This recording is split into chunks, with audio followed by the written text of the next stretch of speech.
Hey guys, welcome back to the LearnAPCalc series here at LearnAP. In this video, we'll be talking about parametric equations, polar coordinates, and polar functions.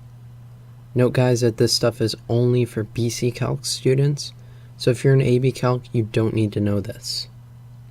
As usual, leave a comment if you're confused or have questions, or you can also ask in the weekly live streams we do every Sunday from 4 to 5 p.m. Eastern. Other than that, we'll get started. Alright, so let's start by talking about parametric equations. Parametric equations are two variable equations that use a third variable as a parameter. So our general format is x equals x of t and y equals y of t. So our x equals is some function of t, and same goes for y equals. So here we have a very basic parametric. And an important note is that when we're graphing a parametric, we need to include arrows in the direction of t increasing. So I'll show you what I mean by that. If we just draw out some quick values for t, x, and y, this is how we would graph a parametric. And we just simply plug these t values into the function here. So x equals t, we can see that. And y equals cosine of t. Cosine of 0 is 1. Cosine of pi, negative 1. Cosine 2 pi is 1. So if I graph that here, or if I draw out those points, and I write out what t is at each point, so t equals 0, t equals pi, t equals 2 pi, we can see that as t is getting bigger, our function is moving this way. So I would draw arrows on the graph pointing in that direction. So that's what I mean by that. We can also solve parametrics. So here I'm just going to substitute x in for t, and we can see that this is really just cosine x. It's not always so simple though. Here we have another parametric equation that looks very strange. So just something to note. You wouldn't really be asked to solve this or graph this or anything. It's just something that you should look out for, that parametric equations, while they can be easy, like the one I just showed you, they can also lend themselves to strange shapes, like this one. Alright, now let's talk about polar coordinates. So normally when we have a point, let's say this is 1, 1, we are defining it in terms of its distance from the origin in the x direction. So this would be 1 unit away from the origin in the x direction and in the y direction. However, we can also define it in polar coordinates. We can describe the length from the origin, which is r, and the angle that it makes with the origin, theta. And that's what polar coordinates are. They're written in this format r, theta. And they can be written in various forms using negative angles and negative r values. So let's say we have this polar coordinate right here, 1, pi over 4. So what this essentially means is that it is 1 unit away from the origin and an angle of pi over 4. Now we can also define this in terms of a negative angle. So I could refer to this angle right here. So it would be 1, negative 7 pi over 4. Because that's what this angle is right here. Now if we want to go back to using positive angles, we can also define this point in terms of a negative r value. So what that would mean essentially is if we have this angle pi over 4, but r equals negative 1, we're going to go out in this direction instead. So this would be r equals negative 1. And here would be the point negative 1, pi over 4. Conversely, we could define the angle right here, 180 degrees across, and then say r is negative. So this angle right here would be I'll make that a little more clear, would be 5 pi over 4. So we're going across this way. But then let's go in the negative r direction this way, -1.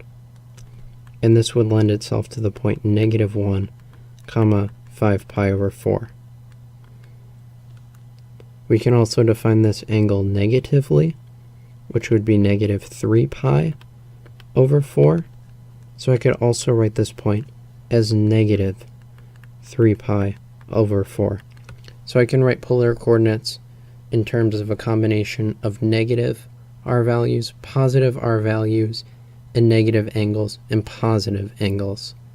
So unlike in Cartesian, where I can only identify a point with one unique combination of points, here in polar, I can define this in a multitude of ways, because these 2 points here refer to the same thing. Alright, so let's talk about polar functions now. Not only can points be written in polar, but equations can as well. To transform from Cartesian to polar, or vice versa, use the following formulas. R squared equals x squared plus y squared. X equals r cosine theta. Y equals r sine theta. And tan theta equals y over x. Now note that in a polar graph, we have r equals some function of theta. So we wouldn't write theta equals some function of r. Here's a sample graph. A lot of times in polar, we'll see kind of these bendy shapes here.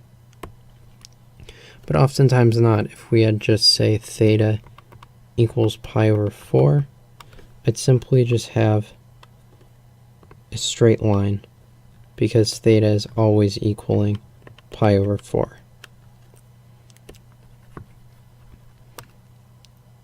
Alright, so let's see what this looks like. Convert r equals 3 sine theta to Cartesian and do not simplify.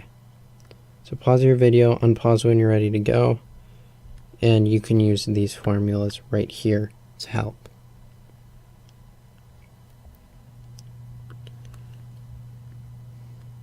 Alright, so let's figure this one out.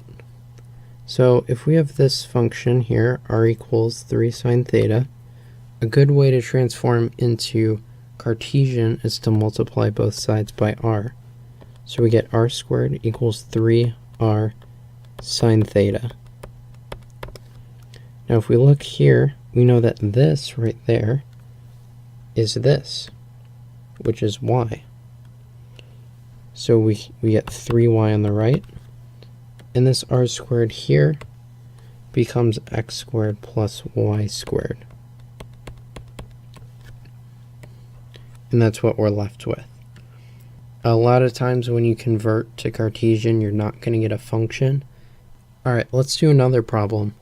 Convert y equals x squared plus 5 to polar and do not simplify. So pause your video, unpause when you think you found the answer.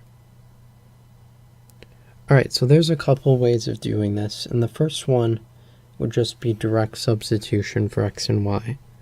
So y equals r sine theta, we'll just write that. And x equals r cosine theta.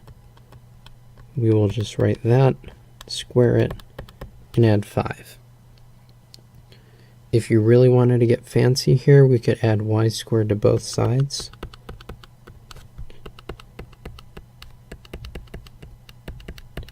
And we would get r squared plus 5 here on the right. And again, here we're just going to substitute r sine theta in for y. And we're left with this. This is probably the easier way of doing it, but you could also do it this way to get this formula right here. Either way is correct. Alright, so that brings us to today's challenge problem. What is the parametric equation y of t equals sine of t and x of t equals cosine t? So these equations have a name. What is that name? The solution to this problem is on our website, LearnAPCalc. I'll also include a direct link in the description. If you found this video helpful, please like and be sure to subscribe for future content. Like us on Facebook and follow us on Twitter for updates about our new videos. and live streams, which we do every Sunday where we answer your questions about AP Calc. Links for that will also be in the description. Leave a comment if you're still confused about anything, or also any other comments on the video in general. Other than that, I want to thank you guys for watching, and I'll see you in the next video.